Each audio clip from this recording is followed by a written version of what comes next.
오늘 말씀은 신약성경 누가복음 13장 31절에서 35절까지의 말씀입니다. 신약성경 누가복음 13장 31절에서 35절까지의 말씀입니다.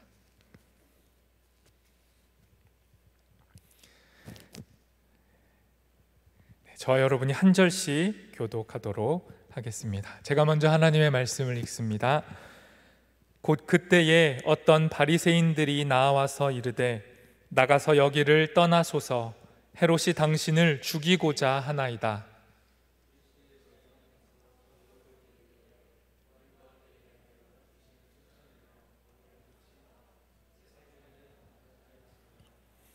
그러나 오늘과 내일과 모레는 내가 갈 길을 가야 하리니 선지자가 예루살렘 밖에서는 죽는 법이 없느니라.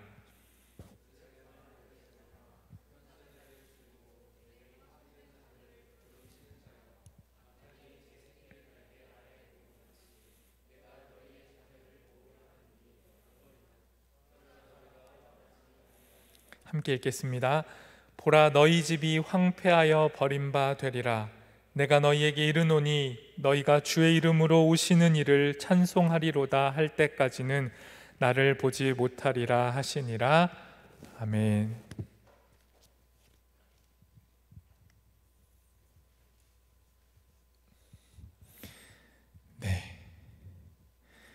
내 길을 가리라 라는 거창한 제목으로 하나님 말씀을 나누겠습니다.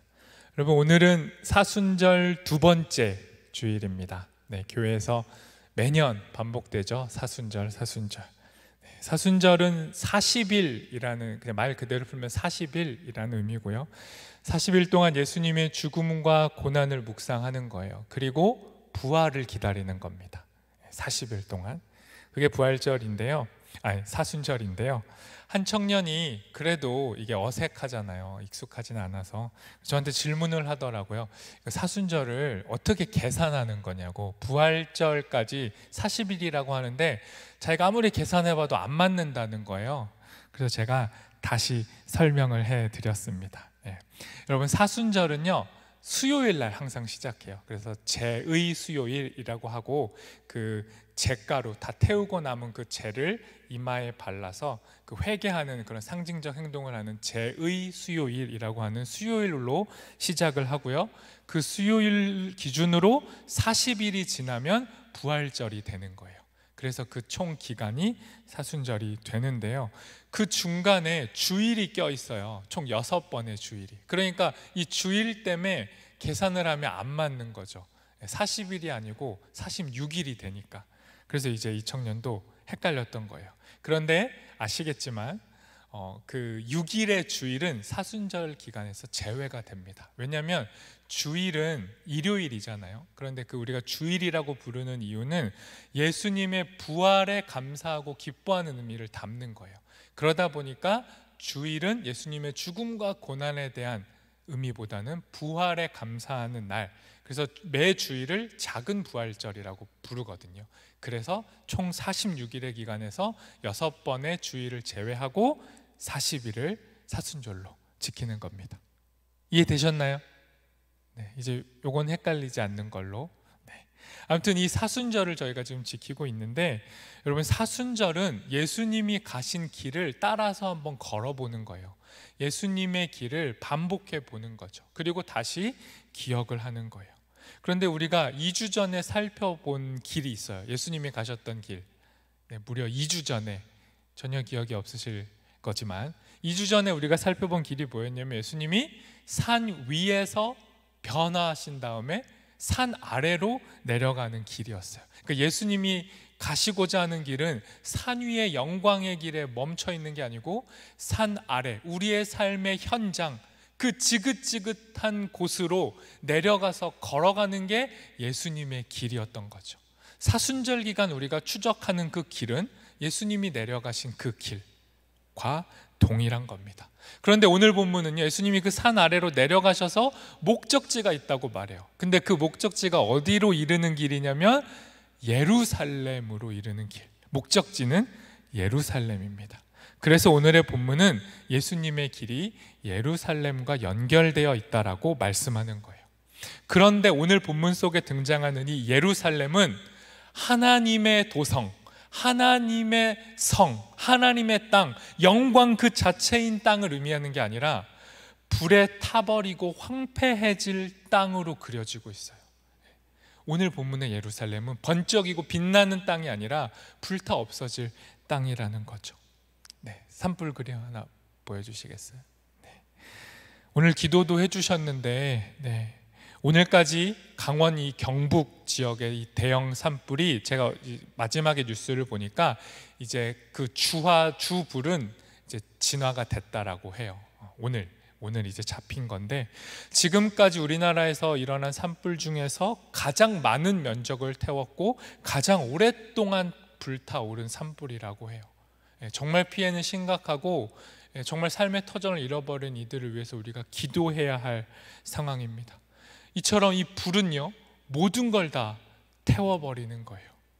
그런데 지금 이 불처럼 예루살렘도, 그 하나님의 성이라고 불렸던 예루살렘도 AD 70년에 로마 군대에 의해서 저렇게 완전히 파괴되고 불타버리는 겁니다. 그림에 보시면 우측편에 로마 군대가 대군을 이끌고 최신식 무기를 장착하고 마치 러시아가 우크라이나에 미사일 세례를 퍼붓듯이 강력한 무기와 힘으로 예루살렘을 완전히 포위하고 그대로 불태워버리는 일이 벌어지는 거예요. 오늘의 본문 말씀은 이 불타는 예루살렘의 그림을 전제로 우리에게 들려주고 있는 말씀인 겁니다. 오늘의 본문 13장 34절을 세 번역으로 제가 읽겠습니다. 예루살렘아 예루살렘아, 예언자들을 죽이고 내게 파송된 사람들을 돌로 치는구나. 암탉이 제 새끼를 날개 아래에 품듯이 내가 몇 번이나 내 자녀를 모아 품으려 하였더냐. 그러나 너희는 그것을 원하지 않았다. 여러분, 불은 모든 걸 태워버리지만, 사람도 태우지만 동물에게 더 치명적이에요. 불나면 동물은 본능적으로 도망치죠. 정말 필사적으로. 그런데 도망칠 수 없는 경우에 동물들이 취하는 행동이 있어요. 그게 뭐냐면 자기 새끼를 보호하기 위한 방법을 터득하는 거죠. 그게 오늘의 본문처럼 표현된 것처럼 병아리를 자기 날개 아래로 품어가지고 보호하는 어미닭의 모습인 거예요. 다 불타버린 자리를 걷어봤더니 닭이 새커맣게 타 있는데 그 닭 날개 아래의 새끼들은 죽지 않는 거죠. 그야말로 어미가 죽음으로 자기의 자녀의 새끼들의 생명을 건져낸 겁니다. 오늘 예수님이 이스라엘에게, 예루살렘에게, 그리고 오늘 우리에게 들려주고 싶은 생생한 말씀이 이거예요. 활활 타는 그 불에서 우리를 자신의 날개를 펼쳐서 덮어서 구원하고 싶다. 이게 하나님의 마음, 예수님의 마음이에요. 그런데 우리의 모습은 뭐죠? 예수님은 날개를 펴서 그 타는 불 속에 자기를 던지셨는데 우리는 뭐 하고 있어요? 그 날개 사이사이를 피해서 흩어지고 도망치는 거예요. 그 날개 아래에 거하는 게 가장 안전한데 우리는 예수님을 원하지 않아요. 필요로 하지 않아요. 하나님을 찾지 않아요. 그냥 우리 살 길 찾아서 그 위험한 불의 현장 속에서 각기 제 길로 흩어져 버리는 거죠. 그리고 진짜 죽는 거예요. 우리를 구원하실 그 날개를 벗어나면 죽는 겁니다. 근데 그게 우리의 모습이에요. 그런데 오늘의 본문이 이 불만큼 또 위험한 존재를 하나 더 추가시킵니다. 그게 뭐냐면 여우라는 거예요. 여우라는 동물을 사용하는데요. 여러분 오해하지 마세요. 이 여우가 여성을 지칭하는 그런 안 좋은 단어로 여기서 쓰인 게 아닙니다. 그런 의미가 아니라 여기서 예수님이 쓰신 여우는 교활하고 악랄한 정치적인 지도자를 빗대어서 쓰신 말이에요. 그리고 그 악랄하고 교활한 여우 같은 지도자의 특징 중에 고대에는 여우를 어떤 동물로 지칭했냐면 병아리를 잡아먹는 동물로 지칭했어요. 그러니까 오늘의 본문 속에 이 여우는 상당한 의미가 있죠. 정말 악랄하고 교활한 존재이면서도 그 병아리 가장 힘없는 존재를 해하는 위험한 존재, 그런 지도자가 바로 여우라는 겁니다. 그리고 예수님께서는 헤롯이라는 인물을, 헤롯 왕이라는 인물을 이 여우에 비유하시는 거예요. 그래서 오늘 본문을 조금 더 제대로 이해하려면 이 헤롯 왕을 좀 살펴보면 좋은데요, 이 성경에 헤롯이라는 이름이 많이 나와요. 그런데 다 같은 인물이 아닙니다. 좀 족보가 복잡한 집안이긴 한데 간단히만 살펴보도록 하겠습니다. 일단 제일 먼저 헤롯 대왕이라는 존재가 있어요. 그게 우리가 이제 성경에서 본 첫 헤롯인데, 예수님 태어날 때 예수님 아래로, 2살 아래로 모든 애들은 다 죽여라, 또 다른 왕이 태어났다라는 소리를 듣고 거기에 불안해서 아이들까지 죽인 잔혹한 왕이 헤롯 대왕이에요. 그리고 그 헤롯 대왕의 자녀가 3명이 있는데, 헤롯 대왕이 죽은 다음에 세 아들이 이스라엘을 이제 분할해서 통치하게 되는 거죠. 그러니까 좀 수치스러운 거예요. 이스라엘의 왕이지만 로마라는 거대한 나라에 지배받고 있기 때문에 다 통치하는 게 아니라 그냥 일정 지역을 분할해서 통치하게끔 로마가 허락을 해준 거죠. 그런 왕들이 3명인데, 이 헤롯 대왕의 아들 3명이 아켈라오, 안티파스, 빌립이라는 왕들이에요. 이름 뭐 다 기억 안 하셔도 되는데, 오늘 본문에 등장하는 헤롯은 이 안티파스, 헤롯 안티파스를 의미하는 겁니다. 지도를 보여주실까요? 이 세 지역을 어떻게 분할했냐면, 일단 첫째가 아켈라오인데 제일 좋은 땅을 다 받았어요. 사마리아, 유다, 이두메 지역, 저 초록색 지역인데, 저 지역 안에 뭐가 있죠? 예루살렘이 있어요. 그러니까 가장 중요한 수도가 있는 지역을 분할받은 거죠. 그리고 안티파스는, 그러니까 오늘의 주인공 이 헤롯은 예수님의 주 사역 무대, 예수님이 항상 성경에서 기적 일으키시고 가난한 자와 더불어 사셨던 동네가 다 이 헤롯 안티파스가 다스리던 지역인데, 갈릴리와 베레아라는 지역이에요. 그리고 빌립이라는 왕이 이 가울란티스, 드라고니지라고 하는 이 갈릴리 북동 지역을 이제 통치한 거죠. 그런데 여러분, 저 예루살렘에 있는 지역, 아켈라오가 통치하던 지역은요, 이 아켈라오가 이 셋 아들들 중에 헤롯의 가장 안 좋은 모습을 제일 많이 본받은 아들이었어요. 그래서 특히 폭정이 심했고 악랄한 폭군이었어요. 그러니까 못 견디니까 유대와 사마리아의 어떤 공동 사절단이 구성이 돼가지고 로마에 가서 이 아켈라오 폐위시켜 달라고 요청해요. 그리고 로마가 들어줍니다. 그래서 아켈라오는 통치권을 잃고요, 저 지역을 누가 다스리냐, 이제 로마의 총독이 와서 다스리는 거예요. 그래서 예수님 당시에 저 지역에는 총 7명의 총독이 왔다 갔다 했는데, 5번째 총독인 그 유명한 본디오 빌라도라는 총독이 다스리고 있던 시대인 거예요. 그래서 필연적으로 빌라도와 안티파스, 헤롯이 언제나 결합이 돼서 예수님을 죽음으로, 예수님을 십자가에 다는 그 길에 동참하게 되는 인물로 등장하는 겁니다. 그래서 오늘 본문에 등장하는 이 헤롯 안티파스라는 인물, 여러분이 익숙하게 이해하시기 좋은 건 뭐냐면요, 이 안티파스의 동생이 아까 말한 빌립인데, 이 빌립의 아내하고 결혼을 해요. 막장이죠. 그러니까 이러한 걸 보고 세례 요한이라는 이 당시에 전폭적인 지지와 신뢰를 받고 있던 인물인 세례 요한이 잘못을 지적해요. 너 헤롯 안티파스 거 잘못됐다라고 말했고, 정치적으로 문제가 돼서 세례 요한은 죽임을 당하게 되죠. 그러니까 그 당시에 가장 인지도가 높던 어떤 지도자를 이 헤롯이 죽여버린 거예요. 그게 정치적으로 부담이 됐겠죠, 헤롯에게. 그런데 그렇게 부담이 커져 있는 그 찰나에 또 다른 세례 요한이라고 불리는 존재가 등장한 거예요. 그게 누굽니까? 예수님인 거죠. 그리고 그 예수님이 헤롯이 통치하고 있는 갈릴리 지역에서 자꾸 기적 일으키면서 막 인기를 끌고 있으니까 더 불안했던 겁니다. 부담스러워요. 그래서 예수님을 없애고 싶었겠죠. 그러한 상황 속에 지금 이 헤롯을 예수님이 뭐라고 부릅니까? 여우라고 부르는 겁니다. 오늘 본문 누가복음 13장 31절 32절도 제가 읽겠습니다.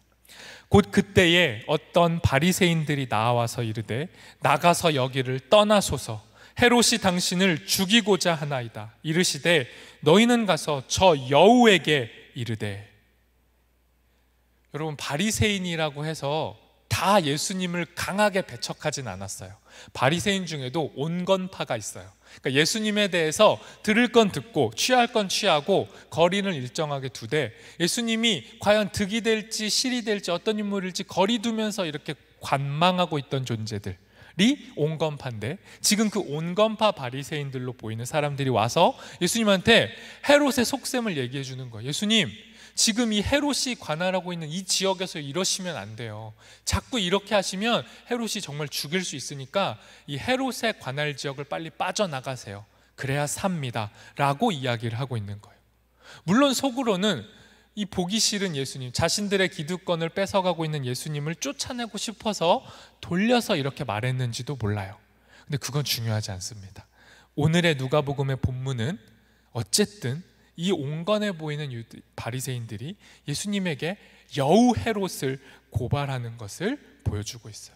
그런데 중요한 게 뭐예요? 예수님의 대답입니다. 여우가 판치고 여우가 득세하고 있는 그 현장에 예수님이 뭐라고 말씀하시냐면, 이어지는 32절 33절에서 이렇게 말씀합니다. 오늘과 내일은 내가 귀신을 쫓아내며 병을 고치다가 제3일에는 완전하여 지리라 하라. 그러나 오늘과 내일과 모레는 내 갈 길을 가야 하리니 선지자가 예루살렘 밖에서는 죽는 법이 없느니라. 예수님의 대답이 뭐예요? 여우는 당신을 죽이려고 합니다 라고 하니까 예수님의 대답이 뭐예요? 상관없다. 나는 오늘 내일 내게 주어진 시간은 매우 짧지만 이 죽는 순간까지 나는 이 땅에서 귀신을 내쫓고 병든 자를 고칠 거야. 내가 이 땅에 온 이유는 귀신의 권세에 매여서 어떻게 살아야 할지 모르고 이리저리 끌려다니고 있는 자들을 구원하는 것, 그들을 진짜 자유롭게 해주는 것, 그들이 질병 속에서 신음할 때 그들을 회복시켜주는 것, 이게 내 사명이니까 여우 상관없이 난 이 일을 할 거야 라고 말씀하는 겁니다. 이게 내 길이라는 거예요. 여우의 길과 다르다는 거예요. 그리고 이 길을 가다가 죽을 거예요. 그런데 상관없다는 겁니다. 끝까지, 죽는 순간까지 단 한 사람이라도 더 자유롭게 하고 더 치유하고 더 회복하겠다고 결연한 의지를 표현하신 거예요. 그리고 셋째 날 3일이라고 굳이 표현을 했는데요, 이 3일에 완전해지겠다라고 하시죠. 원래 원문의 의미는 그렇게 비장하지 않아요. 하루 이틀 지나고 셋째 날이 되면 다 내 일을 마칠 거야. 그러니까 난 짧은 시간 안에 일 마치고 갈릴리 알아서 떠날 거야. 예루살렘으로 갈 거야. 이 말인데, 우리는 이 말을 어떻게 받아들일 수 있죠? 모든 그 여정의 길을 마치면 예수님은 죽으시고 3일 만에 부활하셔서 완전해지실 거라는 거예요. 예수님이 고난받고 여우짓하는 그 모든 상황 속에서 내몰리는 것처럼 보이지만 그 모든 시간이 지나면 예수님은 완전해지실 거라고요. 고난 두렵지 않다라는 말씀이 되는 겁니다. 부활의 예수님을 보여주는 말씀인 거예요. 그리고 오늘의 본문 마지막 절 35절을 세 번역으로 제가 읽겠습니다. 보아라, 너희의 집은 버림을 받을 것이다. 내가 너희에게 말한다. 너희가 말하기를 주님의 이름으로 오시는 분은 복되시다 할 그때가 오기까지 너희는 나를 다시는 보지 못할 것이다. 예수님은 자기의 길을 간대요.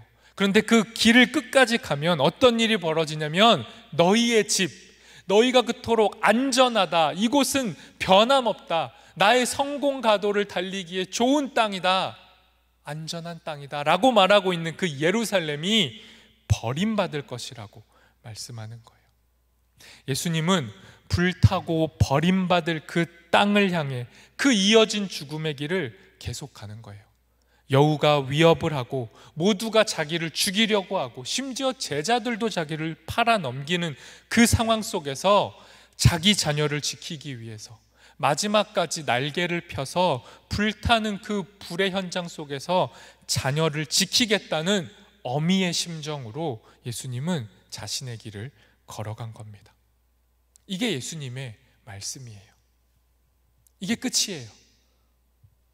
그런데 여러분, 예수님이 이렇게 모든 걸 걸고 끝까지 예루살렘으로 갔는데 가면 뭐합니까?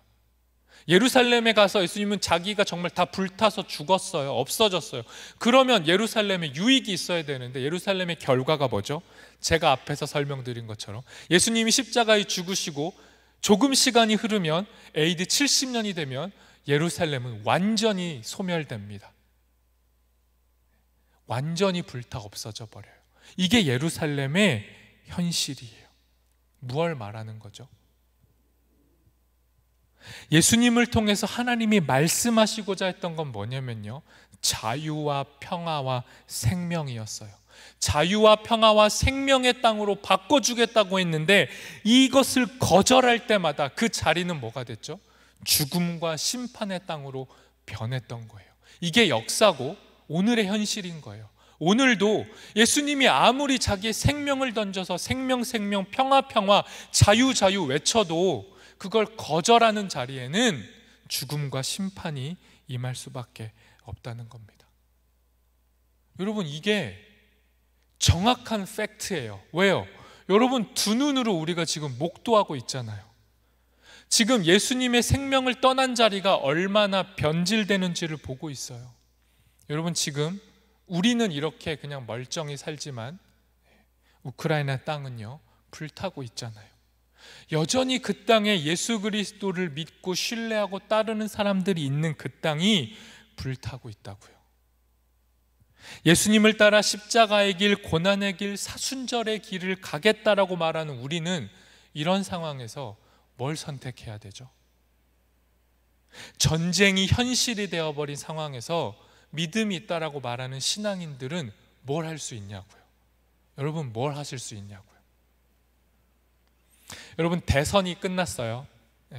대선 잘 마치셨나요? 대선 피로감 막 이런 거 오는 분 없어요? 너무 막 선거에 열중해가지고 뉴스 다 보고 내가 지지하는 후보 막 응원하고 기도도 하고 했는데 누군가는 지지한 사람이 당선이 됐고 누군가는 지지한 사람이 안 돼서 이게 너무 극명하게 갈려서 마음이 아픈 사람이 있을 수도 있어요. 혹은 너무 들떠 있는 사람이 있을 수도 있죠. 그런데 이번 대선이 우리에게 보여준 게 뭐죠? 대한민국은 여전히 정확하게 선이 그어져 있다.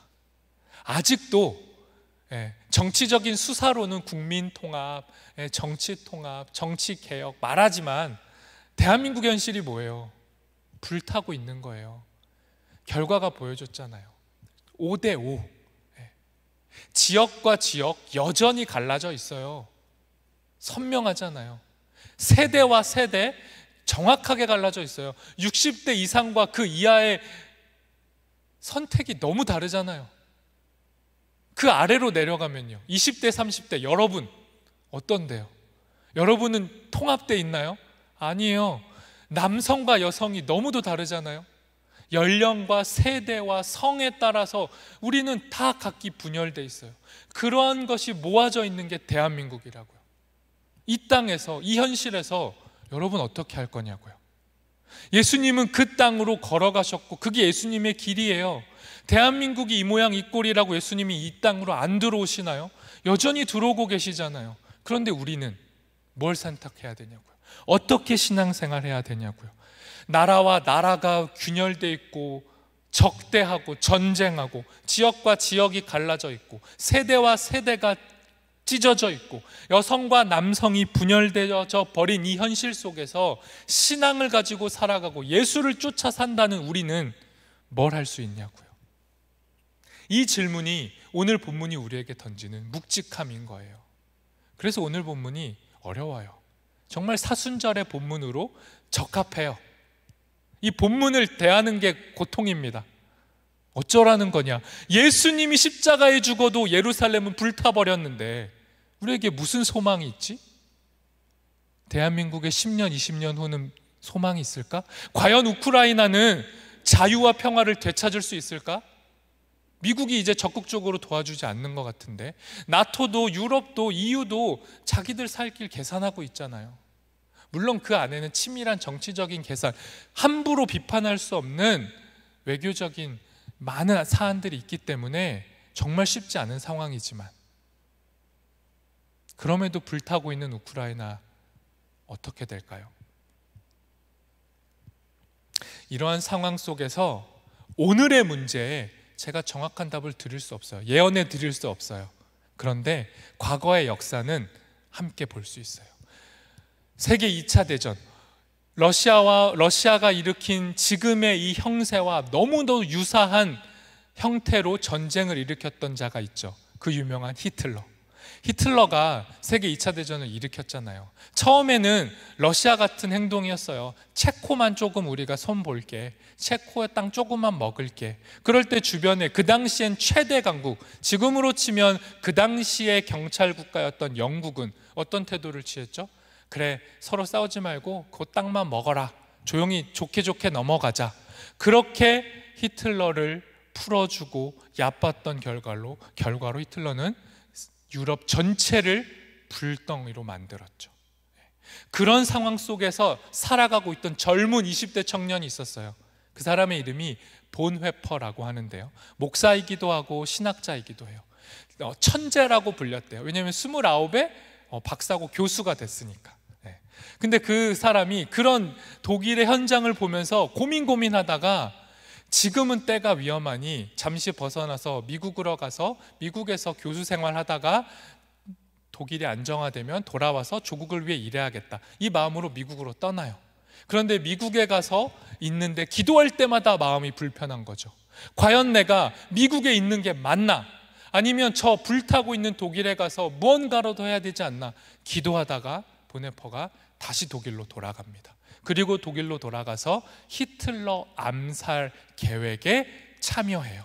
목사고 평화를 말하고 예수를 따른다고 하는 그 자가 고민 끝에 지금은 히틀러를 제거하는 것이 평화다, 이게 내 신앙의 선택이다라는 확신을 가지고 그 모임에 참여했다가 발각이 돼서 결국은 미국이 독일을 완전히 연합군이 해방시키기 바로 그 전에 감옥에서 죽임을 당하게 되는 사람이 보네퍼입니다. 그 보네퍼의 삶이요, 저는 오늘 우리가 선택할 수 있는 선택지 중에 하나를 보여준다고 생각해요. 그분이 했던 옥중서신, 그분이 감옥에서 편지를 친구에게 썼는데요, 그 편지를 모아둔 책이 있어요. 그러니까 그 편지를 쓸 땐 책으로 나올 거라고 생각 안 하고 정말 편지를 쓴 건데, 그 중에 한 대목입니다. 제가 읽어드릴게요. 이들은 현재 일어나는 사건들이 혼돈과 무질서, 재난을 의미한다고 생각한다. 그래서 체념하고 신앙을 핑계 삼아 현실에서 도피하고 부흥이나 다음 세대에 대한 모든 책임을 포기한다. 물론 바로 내일 심판의 날이 올지도 모른다. 그러면 우리는 더 나은 미래를 위해 하던 일을 기쁜 마음으로 멈추면 된다. 하지만 그전에는 아니다.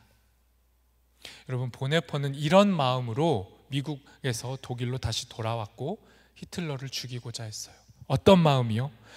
혼돈과 무질서와 재난이라고 모든 사람이 말해요. 그건 다 알아요. 러시아 전쟁, 대선 이후에 대한민국의 정국은 어떻게 될까? 코로나는 어디까지 갈까? 다 혼란인 거 다 알아요. 그런 상황 속에서 뭐라고 합니까? 믿음 있다는 사람들이 체념하거나 신앙을 핑계 삼아서 이건 아니야, 기도해야지 하면서 현실로부터 도피하고 부흥, 그 다음 세대를 위한 일들 아무것도 하지 않아요. 그리고 진짜 예수님이 십자가에 달려 죽고 예루살렘이 망해버린 것처럼 우리가 아무리 노력해도 결과는 심판일지도 몰라요. 모든 게 다 망해버리는 심판일지도 몰라요. 그런데 보네퍼가 뭐라고 말합니까? 그래도 더 나은 미래를 위해 기쁜 마음으로 이 일을 계속하면 되고, 하다가 심판의 날이 오면 그때 멈추면 된다. 예수님이 자신의 길을 끝까지 가시다가 예루살렘에서 십자가에 죽으실 때 기꺼이 죽으신 것처럼 죽음이 무서워서 멈칫하는 게 아니라 우리는 우리의 할 일을 하면 된다고요. 신앙의 이름으로 선택하고 기독교인의 교양을 가지고 기본적인 태도를 가지고 살아가고 정직하게 살면 된다고요. 그렇게 가다가 결과가 참담하고 참패고 망해 또 망하는 결과가 올지라도 결과 무서워서 머뭇머뭇하는 게 아니라 우리는 기꺼이 그 길을 걸어가는 자들이라고요. 왜요? 우리는 죽음 이후에 사순절 40일의 기간을 지나면 반드시 부활절이 도래할 것을 믿기 때문이에요. 여러분, 사순절이 우리의 영적을 성숙을 가져오고 막 고난당하면 아프니까 성장하고 아프니까 성숙하니까 그래서 사순절을 견디는 게 아니에요. 우리는 부활을 믿기 때문에 견디는 겁니다. 우리가 애쓰다가 이 땅이 망해도 괜찮다고요. 보네퍼처럼 목숨을 걸고 했는데 히틀러 죽이지도 못했고 근처에도 못 갔고 자기도 사형을 당했어요. 인간적으로 보면 비참하잖아요. 그런데 보네퍼는 죽는 순간까지 해맑게 빛나면서 죽었다고 그 감옥에 있던 사람들이 간증해요. 어떻게 이럴 수 있죠? 기독 청년인 보네퍼는 어떻게 이럴 수 있었죠? 부활을 믿으니까. 죽음이 끝이 아니니까.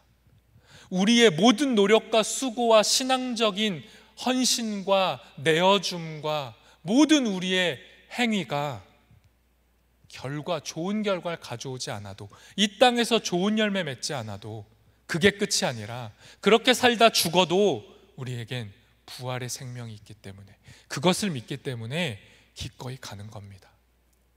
이게 예수님이 걸어가신 길이고 우리가 오늘 걸어가야 될 길이에요. 그러니 여러분, 청년인 여러분, 기독인인 여러분, 성도라 불리는 여러분, 고민하시고요. 고민을 더 많이 하시고요. 고민을 멈추지 마시고 도망치지 마시고 안주하지 마시고 이 땅의 이 불타는 현실 속에서 신앙의 길을, 십자가의 길을 계속 걸어갔으면 좋겠습니다. 그렇게 살다가 죽으면 돼요. 그러면 부활을 맞이할 겁니다. 그 영광을 기대하며 살아가는 우리 되었으면 좋겠습니다.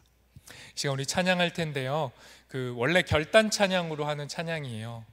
선한 능력으로라는 찬양인데 이 가사를 누가 썼냐면 보네퍼가 썼어요. 감옥에서 자기가 새 날을 맞이할 것을 기대했을 거예요. 그런데 보네퍼는 그 감옥에서 죽었죠. 하지만 그의 소망은 유의미합니다. 그 소망과 신앙이 담겨있는 이 찬양 우리 함께 고백하도록 하겠습니다.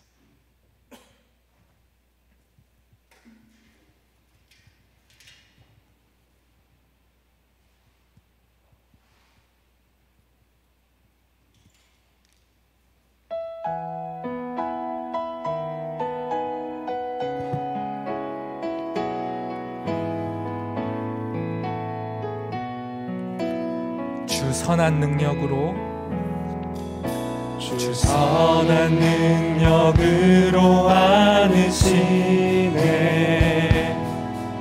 그 크신 팔로 날 붙드시네. 절망 속에도 흔들리지 않고 사랑하는 주 얼굴 고백합시다. 주 선한 능력으로 안으시네. 주 선한 능력으로 안으시네. 그 크신 팔로 날 붙드시네. 그 크신 팔로 날 붙드시네. 절망 속에도 흔들리지 않고 사랑하는 주 선한 능력으로 일어서리. 선한 능력으로 일어서리. 주만 의지하리. 믿음으로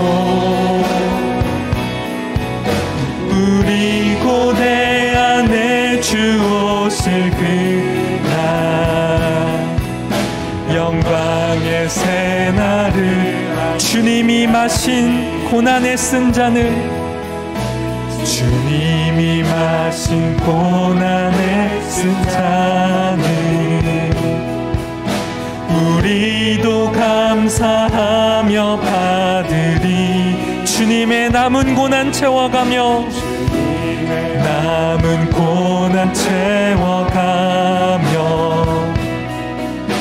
예수와 복음 위에 선한 능력으로 일어서리 선한 능력으로 일어서리 주만 의지하리 믿음으로 우리 고대 안에 주 오실 그날 승리의 새날을 선한 능력으로 일어서리 선한 능력으로 일어서리 주만 의지하리 믿음으로 우리 고대 안에 주 오실 승리의 새날을 맞이하리 승리의 새날을 맞이하리. 여러분 주신 말씀 기억하며 이 시간 기도하겠습니다. 여러분 예수님이 걸어가신 그 길 여우가 아무리 내 길을 막아도 나는 내 길을 가야 하리라 하셨던 그 길은 죽음이 결론인 것처럼 보이는 길이었습니다. 하지만 예수님의 가신 그 길을 통해 우리가 깨닫게 되는 것은 그 길은 죽음이 끝이 아니라 부활로 다시 사는 길이라는 것입니다. 그러니 여러분 우리 시간 담대함을 가지고 믿음으로 기도했으면 좋겠습니다. 주님, 여전히 불타고 있는 우리의 현실 속에서 전쟁과 기근과 질병과 화재와 수많은 혼란이 뒤엎고 있는 이 땅의 현실 속에서도 우리의 길을 걸어가겠습니다. 주님이 가시고 있는 그 길을 따라 걷겠습니다. 그리고 그 길 끝에서 죽겠습니다. 그리고 그 죽음을 주님 부활로 생명으로 열매 맺어 주십시오. 주님을 고대하며 가겠습니다. 이 결단의 마음을 가지고 우리 함께 기도하겠습니다. 주님의 말씀이 우리 청년들에게 심겨지고 세워지게 도와주십시오. 오늘부터 우리가 함께 만나고 모이고 힘쓸 겁니다. 그러나 그 모든 모임이 우리만의 유익과 쾌락과 만족과 안위를 위한 것이 아니라 현실을 도피하는 것이 아니라 모이면 모일수록 그 즐거움과 기쁨을 가지고 이 땅을 향해 전진하는 우리의 걸음이 될 수 있도록 우리 청년들의 삶을 만져주시고 동행하여 주시고 우리 안에 능력이 없으니 주님의 선한 능력으로 우리를 감싸 안으시는 어미의 새와 같은 그 마음으로 우리를 품으시는 주님의 능력으로 주의 그 날개 아래 거하게 하셔서 그 안에서 다시 생명을 얻게 하시고 주의 생명으로 일어나 다시 한번 걸어가는 우리 모두가 될 수 있도록 인도하여 주시옵소서. 주님의 나무 고난을 우리의 삶에 채워가도록 인도하여 주시옵소서.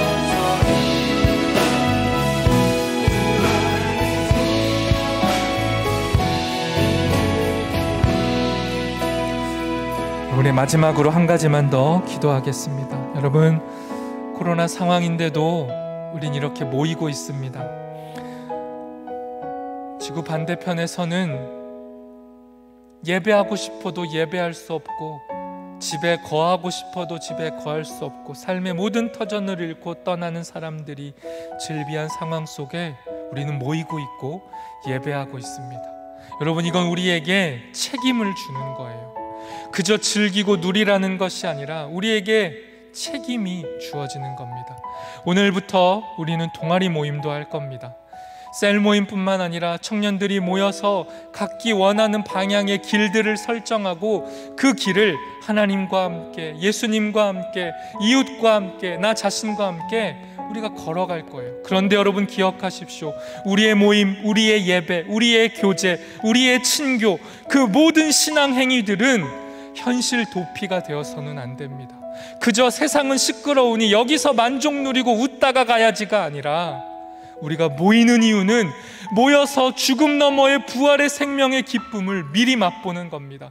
그 즐거움을 회복해서 그 즐거움을 가지고 다시 불타고 있는 산 아래에 있는 땅으로 내려가는 겁니다.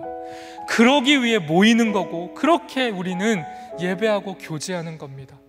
우리가 왜 모이는지 그 의미를 다시 상기하시고, 우리가 모여서 예배할 때마다 우리 모임의 이유를 되찾게 하시고, 여전히 신음하고 있는 이 땅을 중보하는 자리가 되게 하시고, 그 땅이 회복될 수 있기를 기도하는 우리가 되기를 소망합니다. 이 시간 우리 함께 기도하실 때 우리의 모임이 주님이 가신 길을 따라가고 이 땅을 중보하는 역할을 감당하는 모임 될 수 있도록 허락해달라고 한 번 더 기도하겠습니다. 하나님, 우리가 이 시대에 예배하는 이유는 무엇입니까? 주님, 우리가 배가 불러서 이 좋은 환경 속에 모여서 신앙생활을 하는 겁니까? 결코 그렇지 않습니다. 주님, 우리가 모이는 이유는, 우리가 예배하는 이유는, 우리가 기도하는 이유는 주님이 가신 길을 따라가는 겁니다. 오늘부터 동아리 모임으로 시작되지만 주님, 그 모임 속에서 주님의 길을 발견하게 하시고, 우리의 삶의 이유를 발견하게 하시고, 생명과 부활의 기쁨을 맛보게 하시고, 그 기쁨과 즐거움을 가지고 이 땅을 위로하고 이 땅과 함께 울며 이 땅을 치유하고 중보하는 교회가 될 수 있도록 우리와 함께 하시고 주님의 선한 능력으로 우리를 다스려 주시옵소서.